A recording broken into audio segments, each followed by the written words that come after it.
All right, I'm reading from Restart, and this is chapter 24, Brendan Espinoza. Kimberly's gone. I don't mean she's dead or anything drastic like that. She hasn't even moved away, just gone from my life. That time in the music room when she cared enough to help me out of the tuba, when I was too slick with fire extinguisher foam to get any traction, I really believed that I was starting to make progress with her. But it turns out that was wishful thinking. In the end, she was just hanging around to be close to Chase. Now that he's kicked out, she stopped coming to meetings. From an artistic standpoint, that's probably a good thing. Now she's back supporting the football team since Chase is on it again. She even watches practice, sitting in the stands, her homework binder propped open on her lap. She makes me sad because that's the same thing she did at video club. These days, the closest I ever get to her is when we happen to pass in the hall, and she looks like she's trying to remember where she knows me from. You'd think all that would make me really jealous of Chase, and it does, sort of. But the truth is, I probably miss Chase even more than I miss Kimberly. Video Club is useless without him. We might as well change the name to Club, because the creativity level in that room is basically zero. The others notice it too. It's pretty obvious when Mrs. DeLeo asks who's got footage to screen, and nobody has squat. Even though our club is grinding to a halt, I have no sympathy for those guys. I can't get any of them even to consider the possibility that Chase might be innocent. Or maybe they're right, and I'm the moron. Chase didn't hesitate to lie about what happened in the music room and blame everything on the electrical cables. Whatever he did or didn't do to Joel and One Man Band, he was just as bad as his Neanderthal pals in that way. But he was our friend. I refused to believe he was faking that. He was a good club member, maybe the best. He worked shoulder to shoulder with Shoshana on Warrior, which is the greatest thing we ever produced. She would have at least taken the time to listen to his side of the story, if there is such a thing. Anyway, she didn't, and neither did Hugo or Marisa or Barton or even me. We were fine to benefit from his talent when he was with us, but we never really believed that he wasn't the Chase Ambrose we used to know. And the first time something went wrong, we dropped him like a hot potato. The whole thing depresses me to the point where I almost want to quit Video Club. But I'm the president. If I leave, it'll fall apart. For sure. No, it's up to me to jumpstart my fellow vidiots. Even though they don't deserve it, I'm going to make a video, any video, just to get our creative juices flowing again. Unfortunately, I have zero ideas. That's how blocked this chaste business has made everybody. So I take a walk up and down the street just for a change of scenery, and I see it. There's a big, fat slug that's been climbing the stucco side of our house for the past day and a half. He's not making a heck of a lot of progress. He's only a third of the way up after all that time, which means he's averaging, by my calculations, like 15 feet per week. But you have to admire the little guy's spirit. He's absolutely determined to get where he's going, which is the roof, I guess. I don't know what's up there for him. That's his problem, not mine. I decide to film his journey inch by inch, up the side, defying gravity. I'll call it Slugfest, or maybe something lofty and inspirational like The Ascent. Then, in editing, I can add a commentary, like he's pushing for the summit of Everest, or maybe play-by-play from the Indy 500. That could be the kind of funny sportscasters raving about speed and acceleration and afterburners while he's millimetering along. Okay, it's no Leaf Man, but hopefully it'll get the video club going again. I take the flip cam out of my backpack. I always bring one home in case inspiration strikes, and mount it on my tripod. That way, I can shoot hours of video without having to cool my heels watching nothing happen. Outside, I arranged the whole setup on our side walkway with the camera pointing up that Sluggo with the camera pointing up so that Sluggo is dead center of the frame. It's not that if he's going to zoom out of the picture anytime soon, not unless someone straps a tiny booster rocket onto his butt or whatever slugs have back there. I press the record button and nothing happens. No pulsing green light or indicate filming. Weird. We recharge the camera batteries every day. I try again. Still nothing. That's when I notice the message flashing on the viewfinder. Memory full.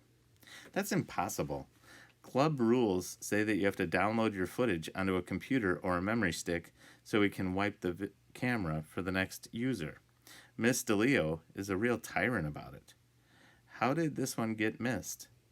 And if the memory's full, what's on it?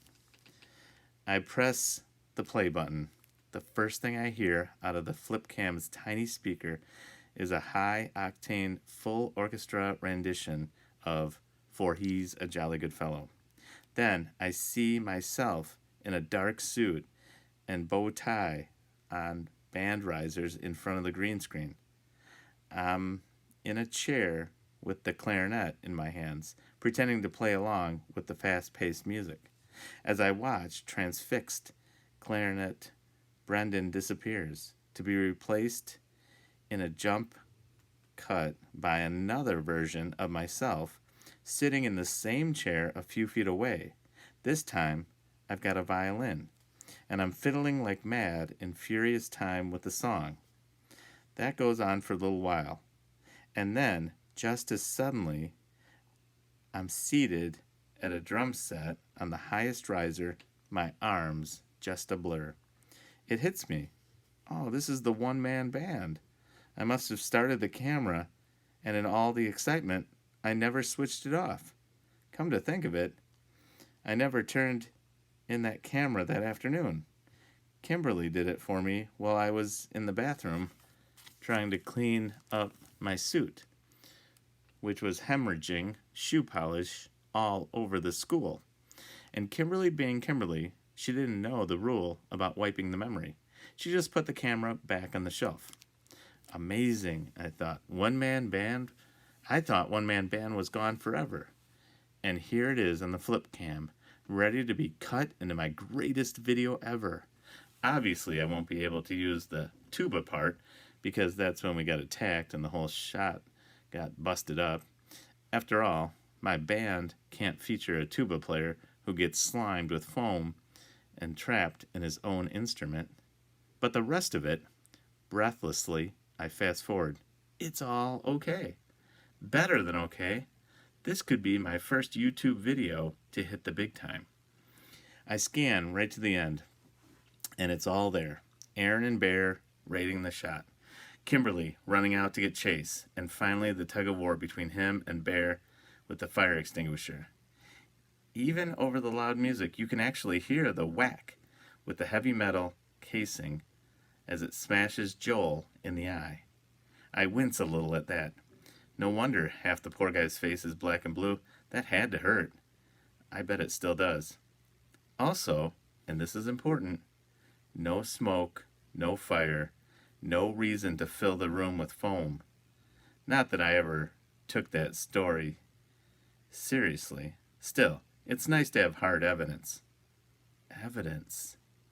I'm so wrapped up in reliving it that it takes a few seconds to realize that I'm looking at something monumentally important. All the craziness in that music room happened so fast that it was impossible to process it. But here's a visual record that I can watch over and over to catch every detail.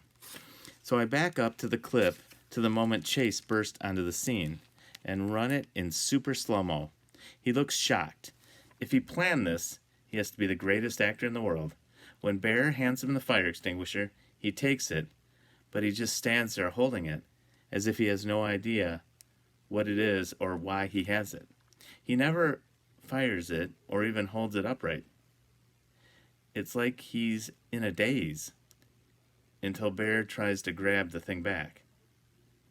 Then Chase wakes up, and the struggle is on to keep it away from Bear.